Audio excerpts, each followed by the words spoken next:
If you're an average player, you want to be left alone, right? Because you want to be able to slide by. If you're a good player, you want to be coached. If you're a great player, you want the coach to tell you the truth every day. Did I hustle on that play? Did I make the right read? Did I play the guy with the right leverage? You want to know every play. Because you know why? They want to be perfect. Everybody here makes a choice to do one of those three things. Welcome to the GOAT Consulting Podcast, a podcast dedicated to people striving to be a GOAT, the greatest of all time, serving it up in a way that you can get it in all stages of life. Hey, I'm Colby Jubenville, and welcome to a special episode of the GOAT Consulting Podcast. Yes, to the right. Aren't they all special? I think so. They are special. Okay. To the right, you'll see an empty chair. And when you're a husband and a father and a business owner And a you goat. got to do what you got to do. Yeah. And Tyler is doing what he has to do. But 86, Tyler. Today. but he certainly is a part of this episode, and we'll be able to talk about him today. This episode, as we like to refer to it, is 2020. Bless your heart. And John dreamed this up and said, "Hey, we got to do this," and it fits within the frame of everything that we're talking about. And so we felt compelled to pardon the interruption here, but to interrupt and interrupt 2020 back right at you and talk That's about a special topic for today. So we appreciate you tuning in to 4.5. We are the GOAT Consulting Podcast, a podcast that's dedicated to you, the listener, and serving it up in a way that you can get it. And that's why the Waffle House right there, the syrup, we make it sticky, emotional, funny, compelling. We talk about things that are messy, and we're willing to share with you the things that go on in our life that may not fit in that bento box that Brene Brown likes to talk about. Because we're all in it together, right? Well, like we don't have it together, we're in it together, and it's messy. John Byers. And here we are. We don't have it together, but we're in it together. I love it. It's 2020. Bless your heart. And we talk about goats, and that's a concept that was born in the mind of Tyler. And a goat, it's easy to see in sports. They're the people that are recognized for their greatness. They're the Walter Paytons of the world. But what they do, just like with that 85 Bears team with Dick, and all those fantastic players, Singletary. Oh, the list goes on and on. You're a little bit too young for them. A little too young. I know Ditka. But what he does and what he did in there was elevate everyone around him. He did. In business, what we see is that it's people that compete on unique perspective, how they see what they do, unique education, how they know what they do, and unique experience, how they deliver what they do.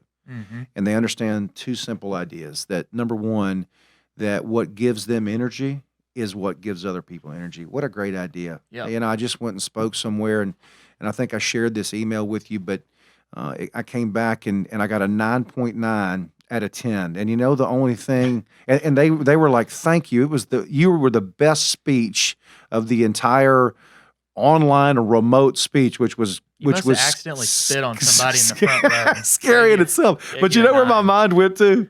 Who's the one person that didn't give me the 10? Isn't that sad? That sucks. So why do we do that? I do it. Why do we do that? I shouldn't care. I shouldn't care because you know what? It gave me energy, and it gave them energy. It created new levels of challenge. Yeah. Hey, Colby, we want you to be the keynote speaker on a computer. Okay, how do you do that? Right. And Colby's coming to the stage on a computer. But they figured it out. Somebody somehow has figured it out. It creates new levels of energy. It gives them energy, gives other people energy, creates new levels of challenge while simultaneously creating new levels of opportunity, which is exactly what this interruption of 2020 and the pandemic, you're saying that's the aha moment for you that you had here recently, that it was a new level of challenge. It was. But it's also a new level of opportunity. And John is tired of all the negative that goes around the pandemic. Let me say I'm going to turn it over to you. Yeah, let me say one thing about this dropping in episode 4.5. When I'm listening to other podcasts, I always love when they throw something in that's real time, raw, relevant. This is our attempt to do that. All right, Carl, write that down. Real time, raw, relevant. Here we are. We're in it. I'm writing that down. That's good. Like, this is dropping in a few days from now. God bless Carl to get it edited by Monday, Thank you, 10 a.m. Pod Studio 1, Murfreesboro, Tennessee. Ding. But what thing that you ever know? Look at history. Look at our own lives. What good thing do you know that ever occurred without interruption? Yeah, you asked me that earlier, and I know there has to be something. Tell me what you mean by that? It's the interruption that makes it beautiful? Yes. Meaning what? Well, it's really deep. Well, let's think about 2020, right? Anything you asked me a question, I derailed and bring it back to the question. I mean, I've been seeing a lot of negative, right? Yeah. I mean, 2020, bless your heart, is almost there, but I kind of like it, so I'm rocking the shirt. That's the name of the episode. But anywhere you look on social media, the last couple days, I've seen how many memes or GIFs have we seen on social media that say, for instance, I saw one yesterday and it had a picture of someone cooking vegetables in the microwave and the bag exploded, vegetables all over the microwave. So they posted it and it just said, this is what 2020 is, right? Yeah. I saw another guy on LinkedIn a few days ago and he said, sometimes success is just sucking a little less. And I thought, well, that sucks. Yeah. That's the worst thing I've ever heard. Yeah, and I think, did you challenge that notion? I don't usually. Yeah. But I did. You did? And I asked him, I said, why does it have to be negative? Maybe we could say, let's just get a little better every day rather than let's just suck less every day, right?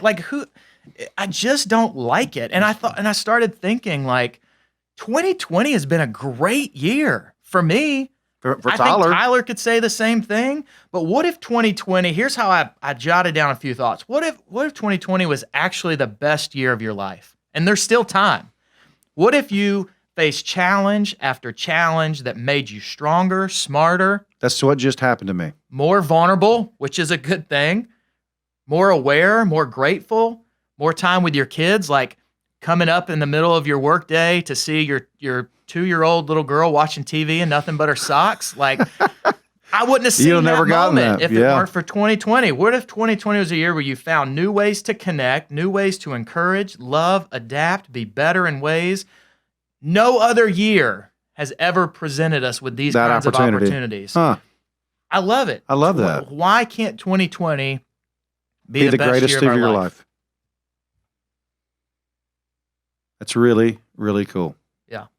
And here's the part that's the reality, all right? Because I think everything that you said is beautiful, and you need to say those things again, because the way that you've written, I need to keep saying them to myself. I do too. I do too. And if you turn on the television, if you open up a newspaper, if you go to a website where you get curated news, the two things that you will see is this.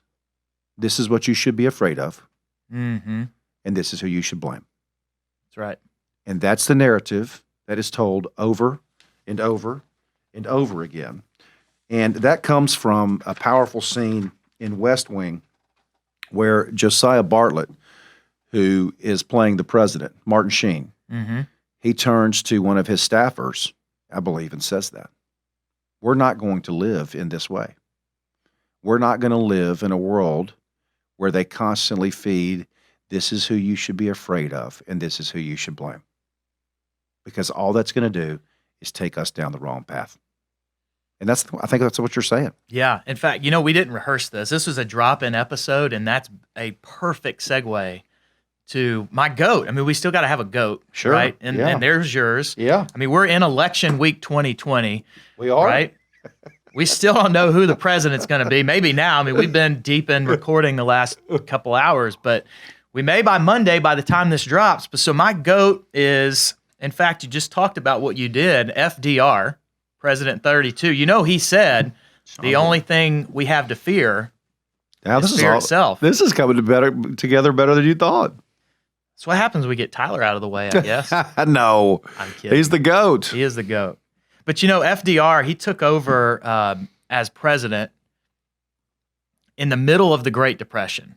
Did you know there was a 37% unemployment when he took over as president? Mr. Roosevelt. 37%. Business investments were down 90%. So think about the market that we know today being down 90%. I mean, that's where he took over. He knew the consequences, and he still took the deal. This is why he's the GOAT. The first day he was the president, Sunday, March 5th, 1933, a journalist came to him early in the day, first thing, and he said, Mr. President, if your program succeeds, and the program to get us out of the Great Depression, if your program succeeds, you'll be the greatest president in American history.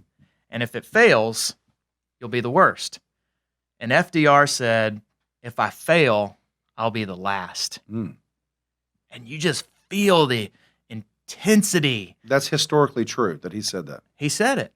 Wow. He knew, and here's why he's the GOAT. He knew what was on the line. He knew failure was not an option. And what did he end up elevating? And he responded. The world. He responded in a way to his fear that we all hope to do every single day. And it wasn't a, God, I hope I just suck a little less today. Or I hope I just get through the day. Or it's not, God, look at the microwave exploded just like this year that I'm taking over as president. He was for something, not against it. You know, when this thing first hit, it took me back to a place that was different, but similar to bringing children into a world of 9/11. It felt somewhat like that. Not the visceral impact of it, but the backdrop of the uncertainty, the risk, the emotional. How do you parent in unprecedented moments like that? Yeah. I mean, that's a whole nother level of the emotional exposure that we have. But, you know, to Brene Brown's point where she talks about it also, the vulnerability being the birthplace of joy and creativity and innovation. If you had asked me 2 years ago, 3 years ago, 6 months ago, if I would have the courage and the capacity to walk on a virtual stage in front of 2,000 people in 20 different states, whatever the number may be, 187 people in 20 different states, and deliver a message and do it well, I tell you that I couldn't. Yeah. And I think it speaks to your point. What are those questions? What if this year was the year that you did what? What did you say? God, what if this year was the best year of your life? Best year of your life. Okay, so tell me, let's unpack that. What part of this year for you has been the best, made it the best year of your life? I would have fought you to the death 10, 12, 11 months ago had you told me I would have been able to transition personally and professionally with my business, with my family, to be able to work in a remote environment like I have. From a sheer business perspective, it's been the best year I've had.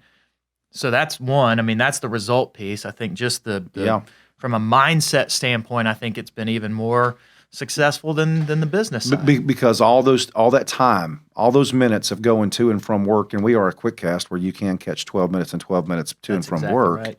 But all that time now is time used in places that matter more to you. Mm-hmm. More efficiency.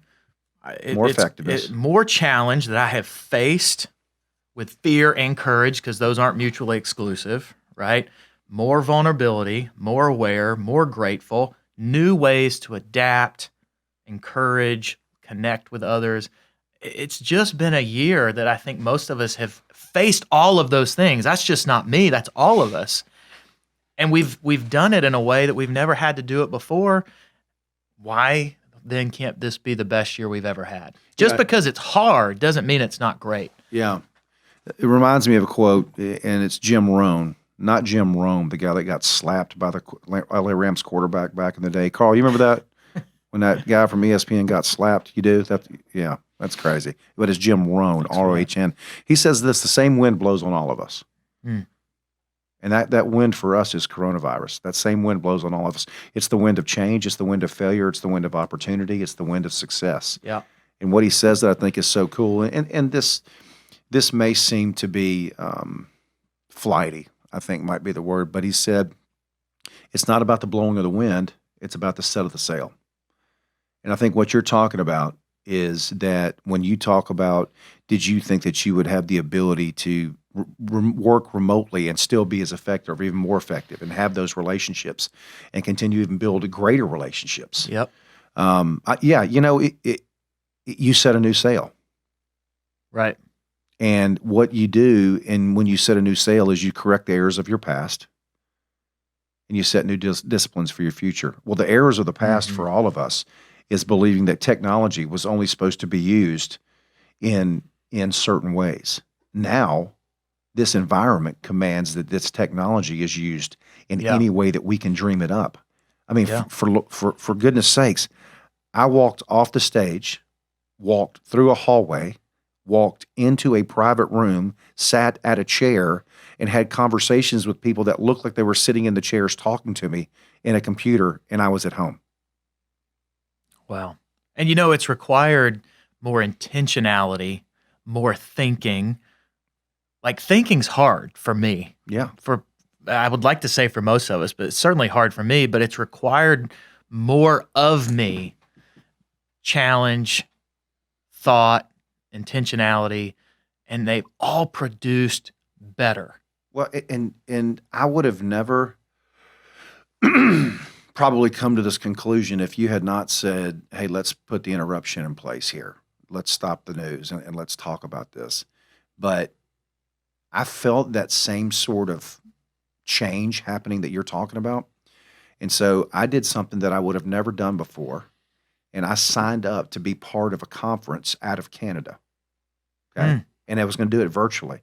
And I didn't sleep the night before because I've never done a virtual conference where there's 1,000 people and you got to bring energy. Right. That's so much that it goes through the. And when I got done, the feedback was great. This is 6 months ago. And here's the coolest part. And Brian Litvin, if you're listening, of Litvin Muir. Of course he is. Up there in Canada, where Tyler could be at the plant. That's right, because it's North America. He's one of my clients. Yeah. And I'll say this to him, and I hope he hears it. I think I get more, John, satisfaction out of our conversations than he does. And that's to your point. Yeah. Of could this be the best year of your life if you chose to look at it in that way? Yeah. And then do the work, which means the blocking and tackling, which means the activity. You got to go get in and get in the relationships, right? Yeah. And here's what goats do, right? Goats change the conversation. And that's what this is. It's viewing it. You can say, if you feel so strongly about saying success, which I totally disagree with, by the way, success is sucking a little less. Goats look at that and say, I'm going to be a little bit better tomorrow. Yeah. And a little bit better today than I was yesterday. Embryonic growth. It's a similar thought, but it's just the way it comes out. That's what goats do. This is a podcast for those that are striving to be a goat or are a goat in their own life, business, relationships, right? Change the conversation.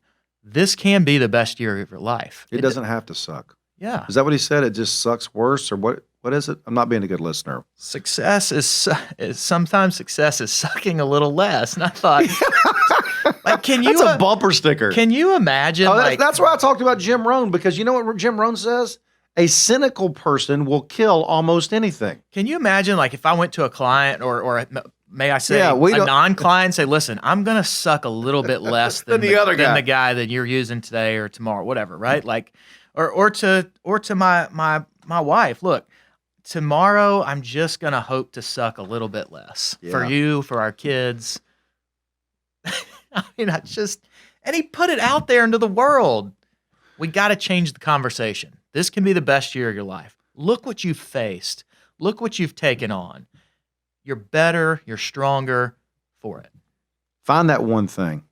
If you want to start, somewhere to reframe, to move 2020 from bless your heart to I'm going to take 2020 head on. Yeah. Right? Because bless your heart's a Southern saying that means what? I feel sorry for you. It does. That's what Brene Brown said. She said, do you know what it means when people say bless your heart in the South? It means I feel sorry for you. Oh, bless your heart. Yeah. And we've done a lot of that, right? Mm-hmm. I have sat around at some time and been paralyzed and then decided that, like, hey, here's another great example. This podcast, 2020, launched it. Yeah. And I didn't want to do it. for a long time. You pushed back. You pushed me to here. I mean, I told you over and over, I'm not sure how this fits, aligns with my time, my schedule, my brand, fill in the blank.